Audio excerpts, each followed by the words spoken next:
వామ్మో వార్ నాయనో ఏం సినిమారా ఇది. ఇందాకనే కిరణ్ అబ్బవరం నటించిన కే ర్యాంప్ అనే మూవీ చూసినావా? కే అంటే ఏంది మావా? కమెంట్ సెక్షన్ లో కమెంట్ చేయండి. మూవీ చూసిన తర్వాత ఒకటే అనిపించింది మావా, మన టాలీవుడ్ ఇండస్ట్రీకి ఒక పెద్ద వరం మన కిరణ్ అబ్బవరం. డౌటే లేదు, ఈ దివాళీకి రిలీజ్ అయిన 4 సినిమాలలో పై చేయి మాత్రం Kiran Abbavaram K ramp they మావా. మూవీ ఒక బేసిక్ ప్లాట్ వచ్చేసి కిరణ్ అబ్బవరం ఒక రిచ్ కిడ్ అనమాట.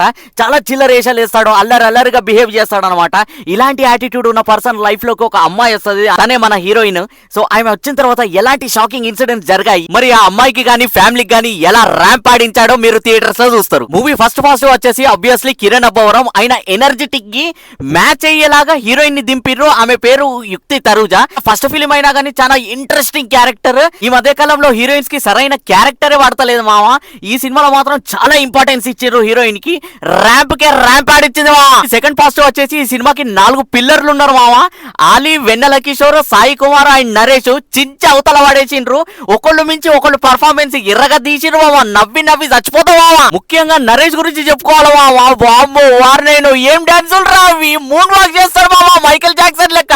ఈ ఏజ్ లో కూడా అంత ఫిట్ గా ఉన్నాడంటే బాంబో వారు నేను ఏం ఎనర్జీ పర్ఫార్మెన్స్ నరేష్ మావా ఇది. Cinematography was too good. Production values అయితే చాలా మాసీగా రిచ్ గా అనిపించినాయి మావా. సీరియస్లీ డైరెక్టర్ జేమ్స్ నని మాత్రం కిరణ్ అబ్బవరం ని ఇప్పటి వరకు ఎప్పుడు చూడని విధంగా పర్ఫెక్ట్ గా యూజ్ చేసుకున్నాడని మాత్రం చెప్తాను. సీరియస్లీ నేనైతే ఏ మూవీలో కిరణ్ అబ్బవరం ని ఇంత ఎనర్జెటిక్ పర్ఫార్మెన్స్ అయితే చూడలేదు. ఎందుకంటే కాలేజ్ సీక్వెన్సెస్ గానీ, ఆ ఫైట్ సీక్వెన్సెస్ గానీ, తాగుబోతుడు సీక్వెన్సెస్ గానీ, ఆ గర్ల్ ఫ్రెండ్ కి భయపడే సీక్వెన్సెస్ గానీ, కామెడీ యాంగిల్ లో గానీ, డైలాగ్ డెలివరీలో గానీ, ఒక ఎక్స్ప్రెషన్ ఒక దగ్గర మిస్ అయింది గానీ, ఓవరాల్ గా అయితే మాత్రం ఎనర్జెటిక్ ర్యాంప్ ఆడిచ్చిండి అంతే. ఓవరాల్ గా ఈ సినిమా చూసి థియేటర్కి వెళ్ళి బయటకు కష్టపడికైతే అబ్సల్యూట్ సినిమా, పర్ఫెక్ట్ ఎగ్జిక్యూషన్. నవ్వుకొని బయటకు వచ్చి ఇంకా గుర్తు చేసుకొని నవ్వుకున్నావా. ఈ వీకెండ్ కి ఈ సినిమా చూసి ఎంజాయ్ చేయండి.